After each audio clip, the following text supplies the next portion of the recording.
Sambung pada malam ini Rabbil Alamin. Alhamdulillahi Rabbil Alamin.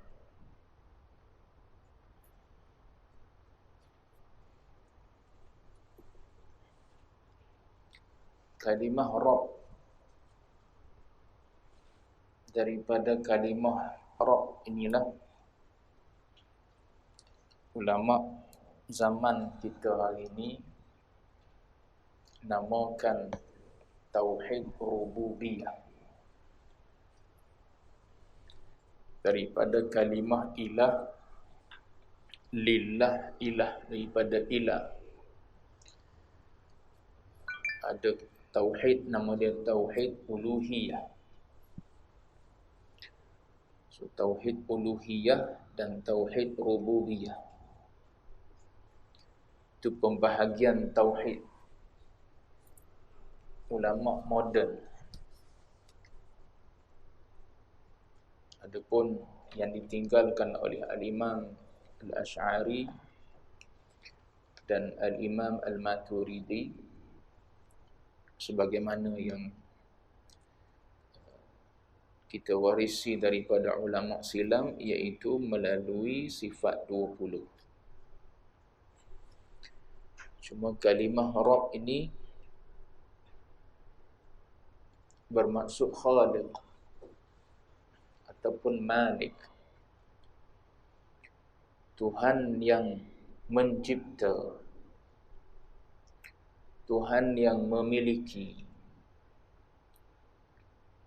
Tuhan yang mengurus. Itu Rabb. Sebagaimana orang Arab menamakan suri rumah sebagai Rabbatul Bait. Maknanya dia menguruskan rumah tangga. Dia yang mengatur.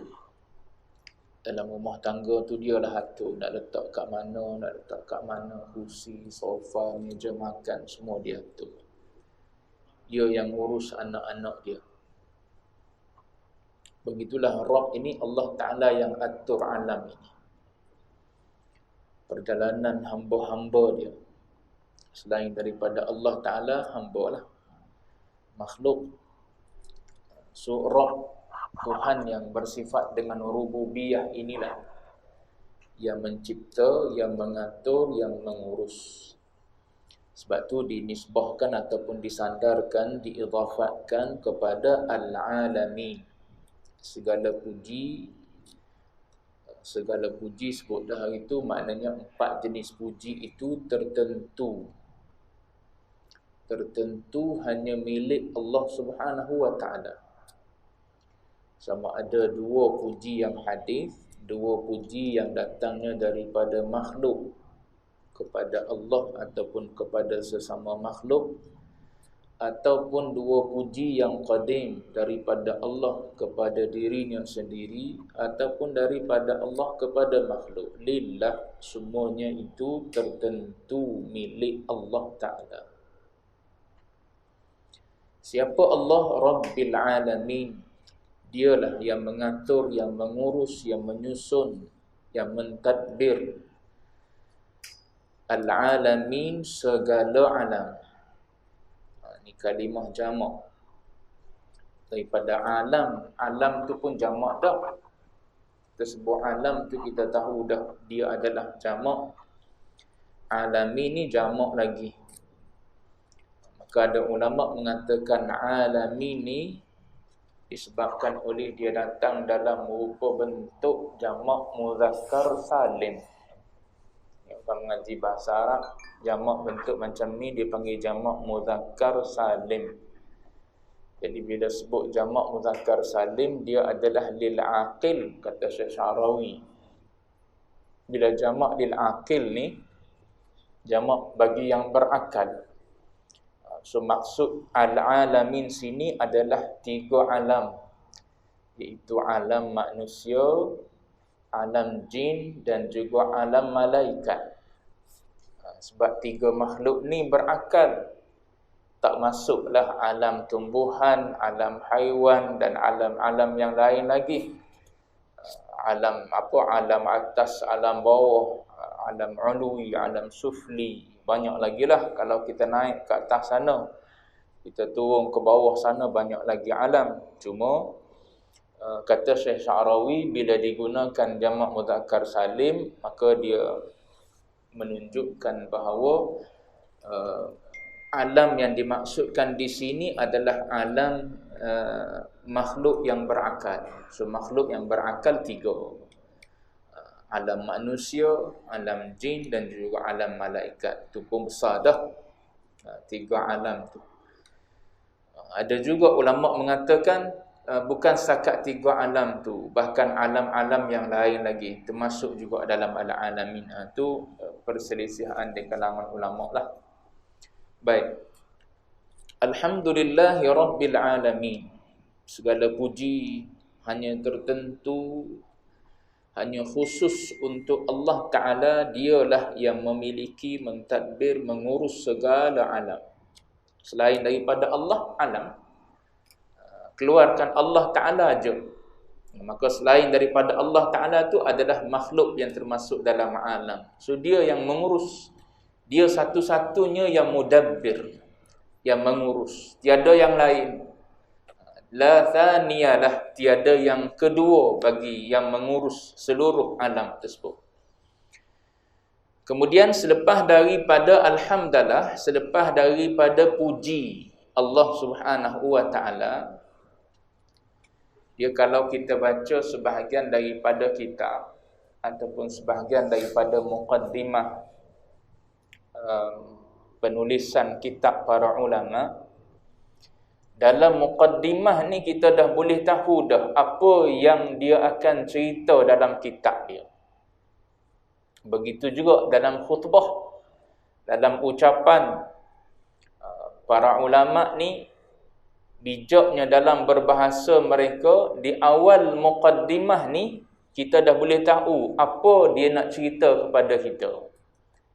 Cuma ni muqaddimah biasa dia panggil. So dia tak menjurus ke arah apa topik perbincangan buku dia ni. Ada ulama tak kita boleh nampak awal-awal lagi daripada muqaddimah dia ni. Kalau daripada muqaddimah ni kita dah boleh nampak ke arah apa, topik apa, benda apa yang nak diceritakan oleh penulis ini ataupun yang bertutur tu dalam percakapan dia, dalam khutbah dia ataupun dalam penulisan dia, maka itu dipanggil bara'atul istihlal. Cantik dia punya muqaddimah, permulaan itu kita dah boleh tahu berkenaan dengan apakah yang akan diceritakan oleh seorang yang sedang berkhutbah ataupun yang menulis sesuatu buku. Contoh, alhamdulillahilladzi anzalal Quran. Maknanya dia nak cerita tentang Quran lah. Bila kita dengar khutbah, dalam muqaddimah tu kita dah boleh agak dah, topik hari ni Jumaat adalah topik ni. Topik Quran ni sebab apa? Segala puji bagi Allah yang menurunkan Al-Quran. Cuma dalam muqaddimah ni dia ambil muqaddimah umum. Tak ada masalah juga. Cuma kalau dia buat seindah itu dipanggil istilah bara'atul istihlal. Muqaddimah tu menunjukkan kemampuan dan kebijaksanaan penulis tu mengutarakan apa yang ingin disampaikan kepada orang yang membaca ataupun orang yang mendengar. Baik. Ala kulli hal, alhamdulillahi rabbil alamin. Alhamdulillah. Ini dia panggil alhamdulillah, puji-pujian bagi Allah Ta'ala. Selepas habis alhamdulillahi rabbil alamin, alhamdulillah, maka dia masuk selawat pada Nabi. Wassalatu wassalamu ala rasulihil amin. Kalau kita baca begitu, kalau kita baca dengan berakhir dengan nun semua, itu dipanggil sajak. Dalam bahasa Arab dipanggil sajak. Alhamdulillahi rabbil alamin. Wassalatu wassalamu ala rasulihil amin. Wa ala Muhammadin khatamil anbiya'i wal mursalin. Itu sampailah yaumiddin. Itu dipanggil sajak. Orang yang bijak dalam bahasa Arab gitulah. Akhirnya sama semua. Dalam Quran tuan-tuan boleh tengok banyak. Dalam apa? Dalam surah-surah pendek pun ada. Surah Al-Ikhlas Allah Ta'ala hujungkan dengan huruf dal semua. Banyak lagi lah surah apa? Al-Qamar berakhir dengan huruf ra semua. Macam mana seorang manusia boleh buat sebagaimana Allah Ta'ala buat? Berapa ayat tu surah Al-Qamar tu, tapi semua daripada awal sampai hujung ayat tu berakhir dengan ra semua. Tu bijaknya kalam Allah Subhanahu wa Ta'ala. Tiada yang boleh menandingi. Itu dipanggil sajak. Wassalatu wassalamu ala rasulihil amin. Wassalatu, dan selawat. Selawat ni apa? Selawat ni kata ulama, kalau ianya datang daripada Allah. Sebab dalam Quran sebut innallaha wa malaikatahu yusalluna 'alan nabi. Sesungguhnya Allah, innallaha wa malaikatahu, dan para malaikat, yusalluna 'alan nabi, mereka semua, Allah dan para malaikat tu berselawat kepada nabi. Kemudian kata Allah, ya ayyuhalladzina amanu sallu. Wahai orang-orang yang beriman, sallu. Ayat ni pun sudah cukup untuk menunjukkan bersalawat ni wajib. Sebab sallu ni fi'il amr. Fi'lul amri, amar ni, suruh ni, ulama kata wajib. Kecuali ada qarinah, ada bukti dia tak menunjukkan suruhan wajib, maka dia jadi sunat. Cuma secara umumnya suruh adalah wajib. Al-amru yadullu 'alal wujub. Setiap perintah yang tidak ada qarinah yang mengalihkan dia daripada wajib, maka dia kekal wajib. Maka selawat ni wajib. Cuma ulama bincanglah pula, bila yang wajib ni? Tu berselisih pula ulama. Adakah setiap kali disebut Nabi maka wajib bersalawat? Ada pendapat macam tu. Ulama mengatakan setiap kali disebut Nabi wajib selawat. Adapun kita mazhab Al-Imam Syafi'i tidaklah sampai ke tahap itu. Maknanya sekali seumur hidup berselawat. Tu bagi kita. Hukum berselawat ni ulama selisih pula. Ada yang mengatakan bahawa sekali seumur hidup, tajib fil umuri marrah. Wajib sekali seumur hidup kena selawat pada Nabi. Tapi kalau sekali seumur hidup kedekut nak lah kita. Sekali ya selawat dalam hidup kita. Pahalawing tak waktu-waktu lain tak kisah. Orang nak sebut nama Nabi ke, orang nak selawat pada Nabi ke, kita tak ada keinginan pun nak selawat pada Nabi. Sebab apa? Dah selawat dah sekali cukup tu dipanggil tuntutan wajib. Nak menggugurkan tuntutan wajib, kita selawat sekali. Seumur hidup kita sekali, maka gugurlah tuntutan wajib. Tapi tuntutan cinta tak gugur. Tu tuntutan hukum syarak, wajib selawat sekali seumur hidup. Tapi tuntutan cinta adakah sekali juga? Tak. Tuntutan cinta inilah yang dibahas oleh ulama tasawuf. Tuntutan cinta inilah menyebabkan mereka tak pernah lekang daripada berselawat pada Nabi. Setiap hari mesti mereka wajibkan pada diri mereka untuk berselawat pada Nabi. Sebab apa tu? Wajib ke? Tak. Bukan wajib syar'i. Wajib tu wajib cinta dia panggil. Wajib atas jalan cinta, ala sabilil mahabbah, atas jalan cinta pada Nabi. Maka berselawat pada Nabi seolah-olah mereka wajibkan atas diri mereka. Pagi selawat, petang selawat, bila-bila je selawat. Tuan-tuan boleh lihat kadang-kadang sebahagian asatizah dah membiasakan mulut dia berselawat pada Nabi. Sepanjang kuliah dia boleh bilang berapa banyak dia berselawat pada Nabi. Tu sebab apa tu? Dia dah ajar lisan dia, lidah dia, mulut dia supaya memperbanyakkan selawat. Tuntutan cinta tu sebut nama Nabi. Macam kita zaman bercinta dululah. Gitulah tuntutan cinta dalam hati. Asyik duk ingat kawan tu. Asyik duk sebut kawan tu. Selagi tak kahwin, selagi tu duk sebut. Selagi tu duk beritahu pada mak nak suruh cepat-cepat kalau boleh. Yang belah sananya nak buat setahun lagi. Kitanya kalau boleh nak cepat-cepat dah. Sebab apa? Tak boleh. Sebab apa? Jiwa kita ni membuak-buak cinta. Kalau boleh jiwa kita kepada kekasih duniawi kita ni begitu juga jiwa kita kepada Nabi, masya-Allah. Dia tak boleh duduk, tak boleh hidup kalau tak berselawat pada Nabi. Dia tak boleh senang hidup dia, seharian dia, andai dia tak berselawat kepada Nabi.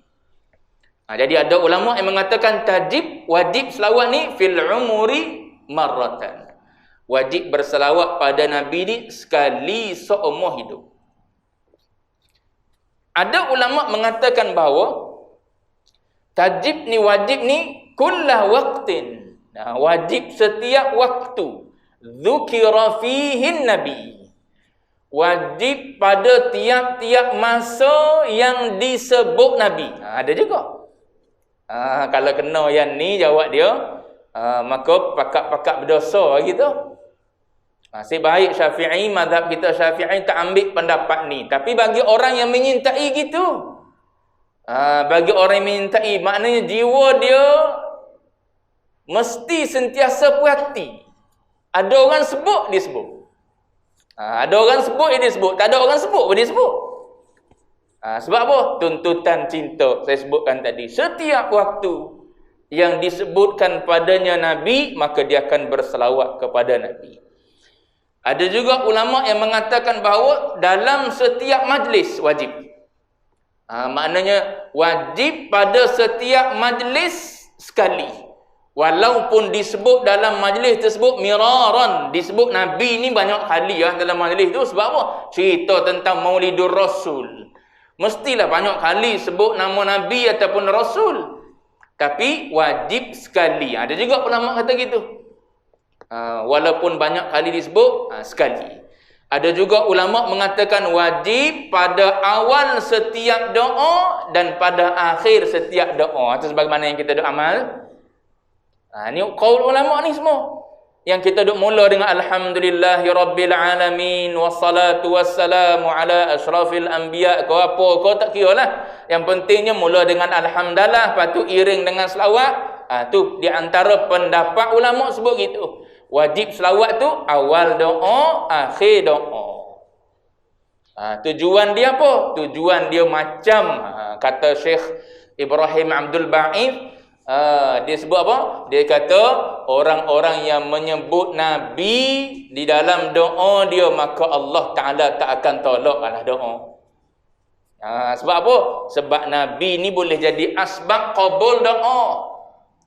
Dia adalah merupakan kekasih kepada Allah Subhanahu wa Ta'ala. Lepas kita melalui Nabi pula. Wasilah kita melalui Nabi, dengan berselawat pada Nabi, dengan sebut nama Nabi, dengan puji Nabi dulu sebelum kita nak minta dengan Allah Ta'ala. Dia adalah ibarat seperti wasilah. Macam kita di dunia ni lah, kita perlu kepada wasilah, perlu kepada perantara dalam sebahagian urusan dunia kita ni. Anak nak masuk sekolah asrama, gi ujian bertulis tak lulus. Tapi kita duk harap sangat anak kita masuk sekolah ni. Sebab apa? Silibusnya silibus agama dini contoh. Silibusnya silibus tahfiz. Nak suruh anak kita boleh masuk juga sini. Biar boleh duduk menghafal Quran, duduk di rumah hafal game. Nak suruh boleh hafal Quran juga, kita pun pergi cari wasilah. Kita panggil kabel lah. Pergi cari siapa agak-agak yang boleh tolong kita. Ada orang dalam, itu dipanggil wasilah. Allah Ta'ala perintah. وَابْتَغُوا إِلَيْهِ الْوَسِيلَةِ, dan cari oleh kamu jalan menuju pada Allah Ta'ala ni wasilah. Wasilah ni jalan ataupun perantara yang boleh menyampaikan kita pada Allah. Siapa? Nabi. Nabi orang yang paling mengenali Allah Ta'ala. Maka kita kena lalu ikut jalan dia, ikut jalan Nabi. Sebab tu ulama tasawuf banyak berselawat pada Nabi. Baik. Tu di antara 2, 3, 4 perkataan ulama berkenaan dengan hukum berselawat kepada Nabi. Baik. Ada ulama dia buat pertanyaan lagi. Dia tanya, adakah dengan kita berselawat pada Nabi ni, Ulama tasawuf lagilah dia buat maulid, bukan setakat bulan Rabiul Awal saja. Tiap-tiap bulan, bukan tiap-tiap bulan lah tuan-tuan, setiap minggu. Dia ada malam dia, malam Jumaat, malam maulid. Tiap-tiap minggu buat maulid ni. Jadi ada ulama dia buat persoalan, adakah Nabi ni mendapat manfaat daripada selawat-selawat yang diucapkan oleh umat dia? Nabi ni dapat manfaat ke Nabi ni tak dapat manfaat? Maka khilaf di kalangan ulama. Ada ulama kata Nabi tak dapat manfaat pun daripada selawat kita sebab dia dah sedia tinggi kedudukan dia. Dia tak berhajat pun pada selawat kita. Kalau kita selawat ke tak selawat ke, Nabi tetap dengan kedudukan dia yang tinggi. Dia tak macam kita, iman kita ni yazid wa yanqus, kadang-kadang menaik, kadang-kadang menurun. Nabi dia tak begitu. Para anbiya, para rasul ni dia bukan jenis naik sekejap turun. Kadang-kadang iman kuat, kadang-kadang lemah. Tak, dia iman dia yazid yaumiyan. Harian naik iman dia. Kedudukan dia semakin tinggi. Tak tinggi macam mana dia punca segala kebaikan. Tuan-tuan bayangkan, daripada dialah punca segala kebaikan. Setiap orang beramal, asbab dia berlaku.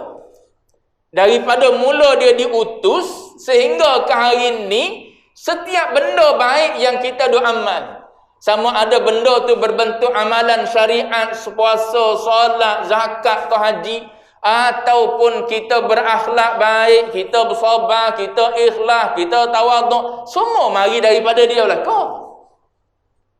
So setiap orang yang buat kebajikan, daripada mula dia mengajar, dia diutuskan jadi nabi, dia dapat kenaikan pangkat tu. Macam kita lah, kita boleh mengajar sikit sebanyak kan, jadi kebaikan. Maka orang tu ikut kita, beramal orang tersebut dengan apa yang kita ajar. Maka kita boleh kebajikan. So itu menaikkan kedudukan dan pangkat. So Nabi ni memang sedia tinggi kedudukan dia. Jadi kata ulama, ada sebahagian mengatakan Nabi dan Rasul ni tak berhajat pun pada selawat kita. Cuma yang sahihnya di antara dua pendapat tersebut, annahu yantafi'. Nabi ni mendapat manfaat daripada selawat-selawat yang diucapkan oleh umat dia. Itu kesimpulan yang ulama sebutlah, was-sahihu annahu yantafi'. Yang tepatnya, yang lebih patut kita pegangnya ialah Nabi ni yang mendapat manfaat daripada selawat-selawat yang kita ucapkan. Baik. Jadi selawat ni datang daripada tiga lah kalau ikut ayat yang saya bacakan tadi. Daripada Allah, daripada malaikat dan daripada selainnya. Selain Allah dan selain malaikat. Maka ulama sebut. Huraian ni banyak dalam kitab ulama-ulama dulu. Dalam kitab I'anatul Talibin syarah kepada Fathul Mu'in ada sebut. Dalam kitab Jauharatul Tauhid ada sebut syarah-syarah dia. Baik, yang ni saya cerita ringkas-ringkas ya tuan-tuan. Kalau selawat tersebut marinya daripada Allah, Allah Ta'ala berselawat pada Nabi. Ini satu-satu amal yang dibuat oleh Allah Ta'ala sendiri. Allah Ta'ala tak sembahyang, dia tak puasa, dia tak berzakat, dia tak haji, tapi bila bab selawat pada Nabi, dia sendiri pun buat. Ayat Quran tu cerita, innallaha wa malaikatahu yusalluna 'alan nabi. Maknanya selawat ni benda yang sangat mulia dan sangat besar. Sebab apa? Yang paling mulia berselawat, iaitu Allah Ta'ala, yang bersifat dengan Al-Karim, Al-Azim, Al-Jalil, Al-Aziz.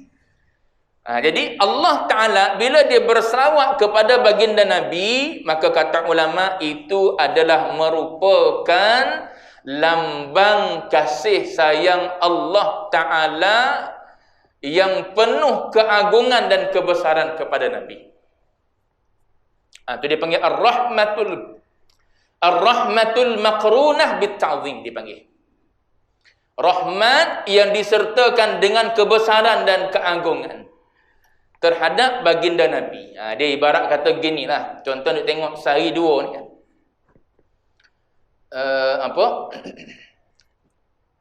Hari ni kau TMJ dengan bini dia.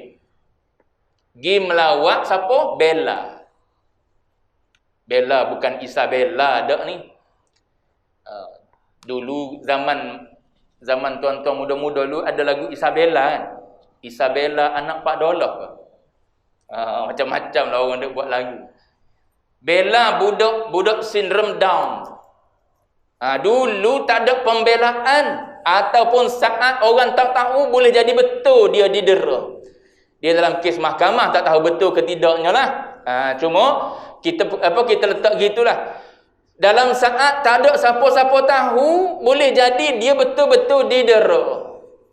Tapi bila kes terbongkar, sedang disiasat, sedang dibicara sekarang ni, apatah lagi TMJ keluar kenyataan, suruh peguam-peguam peribadi dia hadir dalam perbicaraan tu sebagai peguam yang menyaksikan perbicaraan tersebut. Lepas tu hari ni dia pergi ziarah pula. Daripada orang yang katakanlah kita letak dia tak ada harga lah pada diri manusia. Sebab apa? Dia seorang kanak-kanak kecil. Baru belasan tahun umur dia. Lepas pula sindrom Down pula, berpenyakit OKU pula. Mana tak ada harga lah dalam masyarakat itu. Tapi bila dia didatangi oleh orang yang berkedudukan, maka dia jadi besar. Tuan-tuan tengok menteri wanita turun sekali. Nama apa tahu, Rina ke apa tuan-tuan. Turun sekali. Siapa-siapa saja yang terlibat dalam isu ni turun sekali. Ambil cakna, ambil berat. Sebab apa? Sebab datang arahan perintah tersebut daripada yang besar. Begitulah ibaratnya. Selawat daripada Allah Ta'ala ni. Allah Ta'ala yang bersifat dengan sifat keagungan, sifat azim, maka selawat daripada Allah mesti datangnya disertakan dengan keagungan dan kebesaran kepada baginda Nabi SAW. Itu menunjukkan kedudukan Nabi lagi tinggi. Sebab Allah Ta'ala sendiri yang berselawat pada Nabi. Bahkan saya pernah dengar dalam pengajian, tak ingat siapa yang mengajar dulu masa duduk mengaji dulu. Bahkan kata ulama, kalau kita lihat pada selawat kita ni pun tak ada sebenarnya direct kita selawat pada Nabi. Tak ada. Tuan-tuan cari selawat tuan-tuan yang tuan-tuan sendiri direct selawat pada Nabi. Mesti kita akan sebut sallallahu, Allah Ta'ala yang berselawat. Marilah lafaz mana? Allahumma salli ala Sayyidina Muhammad. Kita ada baca selawat Ibrahimiyah. Kita baca Allahumma salli ala Sayyidina Muhammad wa ala ali Sayyidina Muhammad. Wahai Allah Ta'ala, selawatlah kepada Nabi. Kita tak kata aku berselawat pada Nabi, dah. Kata ulama, kenapa kita tak direct selawat pada Nabi? Kerana tak layaknya kita nak puji Nabi, nak selawat pada Nabi terus. So Allah Ta'ala kita sebut tu dengan lisan kita mengatakan Allah Ta'ala selawatlah pada Nabi. Wahai Allah, selawatlah pada Nabi. Ataupun kalau bukan bentuk fi'il amar pun, Allah Ta'ala berselawat pada baginda Nabi. Tak ada aku berselawat pada Nabi dah. Tuan-tuan cari lafaz selawat. Yang kita sendirilah selawat kepada Nabi. Dia mesti ada Allahumma salli ala Sayyidina Muhammad Al-Fatihi lima uliqa wal khatimi lima sabaq, ataupun sallallahu ala Sayyidina Muhammad. Allah berselawat. Tadi kata kita yang nak berselawat pada Nabi. Tapi dalam lafaz kita berselawat pada Nabi itu Allah Ta'ala yang berselawat pada Nabi. Itu kata ulama, lisan kita tak layak nak puji manusia semulia Nabi. Walaupun ini bashar, aku manusia seperti kalian juga, tapi ingat kedudukan dia jauh tak sama dengan kita. Tu nak duduk dengan Nabi dalam syurga tu, boleh ke duduk dengan tak Brahma tu? Kalau sampai ke tahap tu, wa rafa'na laka dzikrak, dalam Quran sebut, tuan-tuan duk baca tu. Dan kami angkat nama engkau wahai Muhammad. Sebutan nama engkau kami angkat. Apa maksud? Sehingga kan kata ulama, setiap kali disebut Allah mesti diiring bersama baginda Nabi Muhammad. Tuan-tuan tengok syahadat. Mana ada syahadah berhenti di asyhadu an la ilaha illallah? Tak ada. Berhenti setakat tu. Tak sempurna syahadah. Kecuali kena iring wa asyhadu anna Muhammadar Rasulullah. Tuan-tuan dengar orang azan, mesti sebut Muhammad, mesti ada. Tuan-tuan tengoklah dalam apa pun, ni, frame, tuan-tuan letak ni. Tuan-tuan tak letak Allah Ta'ala saja. Allah Muhammad. Mesti ganding. Sebab apa? Allah Ta'ala janji pada Nabi, wa rafa'na laka dhikrak. Kami akan angkat sebutan nama. Nah, tu kedudukan nama pun Allah Ta'ala angkat dah. Tuan-tuan bayangkan kedudukan diri zat baginda Nabi sallallahu alaihi wasallam. Tu yang besar sangat kedudukan Nabi bagi orang tasawuf tu. Tu yang puji-puji pada Nabi tu tak pernah habis pada bahasa orang sufi. Dalam burdah, tuan-tuan nak baca burdah tu, amin tadhakkuri jiranin bidhi salami tu. Macam mana apa Al-Imam Al-Busiri menggambarkan kerinduan dia kepada Dhu Salam, nama tempat di Madinah yang terletaknya makam Rasulullah. Kerinduan dia kepada tempat tersebut menyebabkan dia menangis, meninggalkan kesan aliran air mata di pipi dia. Air mata duk mengalir di pipi sampai macam ada lurah laluan air mata tersebut. Rindu kepada manusia ni. Kita tak sampai ke tahap itu, jiwa kita menyintai Rasulullah.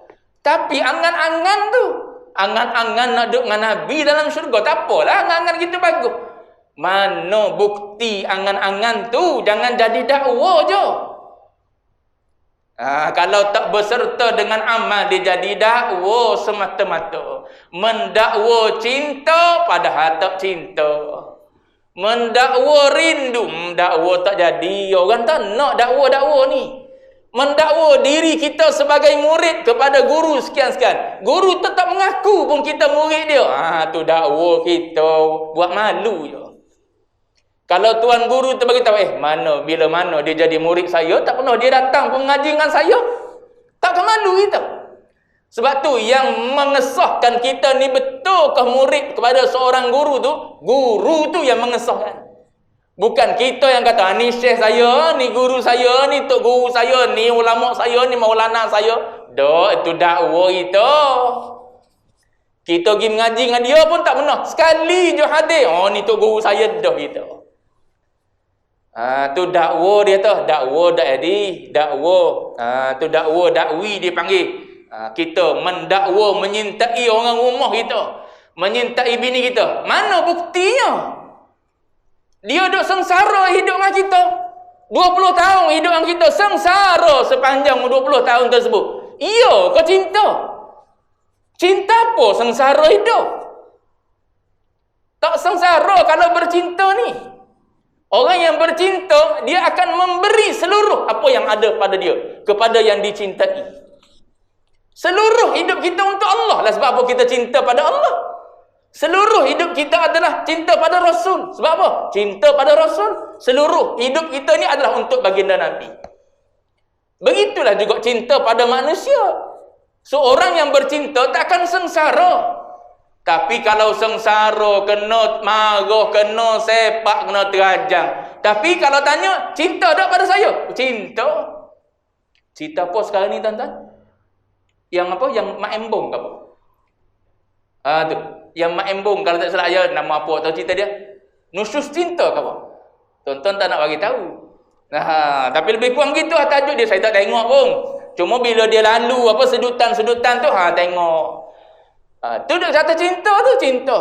Yang ada seorang suami dengan bini dia, apa dengan bini dia, duk tampar, duk terajang, tahu bini dia mengandung, dia sepak, dia terajang. Iya, kau cinta tu. Lepas sepak, lepas terajang, bini sakit perut dan sebagainya, bagi tahu pula, peluk pula, cinta pula, sayang pula. Tak betul gitu. Begitu dengan Nabi. Nabi ni kena cari jalan bagaimana nak menyintai Rasulullah.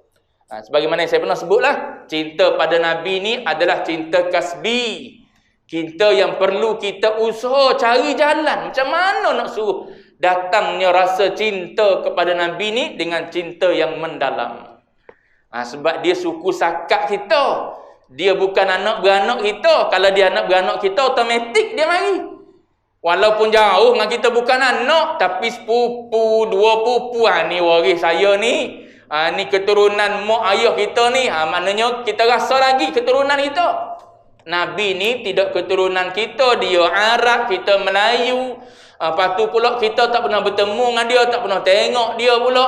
Nak suruh datang rasa cinta sebagaimana kita menyintai makhluk yang kita nampak. Payahlah kalau kita tak usaha. Sebab tu nama dia cinta tu cinta kasbi. Kena ikhtiar, kena cari jalan macam mana nak suruh kita ni cinta kepada Rasulullah. Baik. Jadi kalau selawat tu marinya daripada Allah, dipanggil rahmat, yang berserta dengan ta'zim. Kalau datang daripada malaikat, dalam Quran tersebut malaikat pun berselawat juga. Maka kata ulama, selawat daripada malaikat ni adalah istighfar. Istighfar para malaikat bagi pihak Nabi. Istighfar bukan bermakna Nabi ni ada dosa, tidak. Istighfar ni maknanya doa daripada para malaikat supaya diangkatkan lagi kedudukan Nabi ni. Macam kita lah doa selepas daripada apa? Selepas daripada azan tu. Kita disuruh oleh Nabi selepas daripada azan, selesai orang sebut Allahu Akbar, la ilaha illallah, Nabi suruh kita selawat dulu sekali. Lepas tu Nabi ajar kita doa Allahumma rabb hadhihi da'wati tammah. Sampailah hujung tu kita sebut wa ba'athul maqamal mahmud. Maqam al-mahmud, al-maqam al-mahmud. Kita suruh Allah Taala bangkitkan Nabi nanti. Saat dibangkitkan semua manusia, bangkitlah dia di maqam mahmud. Apa maqam mahmud? Maqam mahmud ni ialah maqam yang paling tinggi, iaitu Allah Taala kurniakan syafa'atul uzma.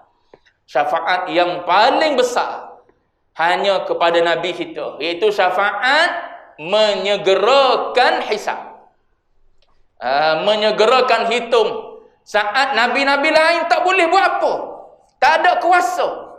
Saat-saat Nabi-Nabi lain semua tertungkur tunduk pada Allah Subhanahu wa Ta'ala. Tu keluar daripada kubur tersungkur sujud semua. Tak berani nak angkat muka. Para Nabi ni tak berani nak angkat muka. Saat itulah Nabi kita Allah Ta'ala perintah irfa' ra'sak wasal tu'ta. Angkat kepala engkau, minta akan diberi. Itu dipanggil syafa'atul uzma. Minta supaya disegerakan hisab manusia ni di akhirat. Seksa dah duduk di akhirat tu, apatah lagi lama pula menunggu hisab. Maka Nabi kita lah orang yang meminta dengan Allah Ta'ala supaya disegerakan hisab. Itu antara syafa'atul uzma. Lepas tu syafa'atul uzma pula Nabi boleh memasukkan sebilangan umat dia dalam syurga bighairi hisab. Tanpa hisab. Ni tak ramai ni, puluh-puluh ribu je yang boleh masuk dalam syurga dengan syafaat uzma Nabi tanpa hisab. Kalau kita salah seorang daripadanya, tapi duk mikirlah, ya kau aku duduk dalam kalangan tu. Bila mikir mari tak layak duduk dalam keadaan gitu, dia mari rasa pilu, mari rasa sedihnya, nak sapa situ jauhnya, dengar amal tak adanya. Baru dia mari rasa nak beramal. Duduk dalam keadaan berasa sedap, dah tak ada apalah. Tapi berasa tak sedapnya duduk dalam keadaan macam ni, berasa amal tak ada, berasa serba kurang kita. Macam mana nak pergi duduk dengan orang yang hebat, dengan orang yang mulia ni? Dia mari rasa diri kita ni kena buat lagi. Jadi nak sebutnya ialah selawat daripada malaikat ni istighfar. Adapun ghairihim daripada selain daripada Nabi, selain daripada Allah, selain daripada malaikat ni, dia panggil tadarru' dan doa. Dia mari dia dalam bentuk meminta kepada Allah supaya kita ni diberi syafaat Nabi. Dengan kita berselawat pada Nabi ni, kita sebenarnya meminta kepada Allah supaya Allah Ta'ala mengurniakan kepada kita syafaat Nabi. Banyak kan dalam bab syafaat dia ceritalah pada kita jenis-jenis syafaat yang ada. Syafaat Nabi saja ada berapa jenis dah. Baik. Tu wassalatu dan salawat.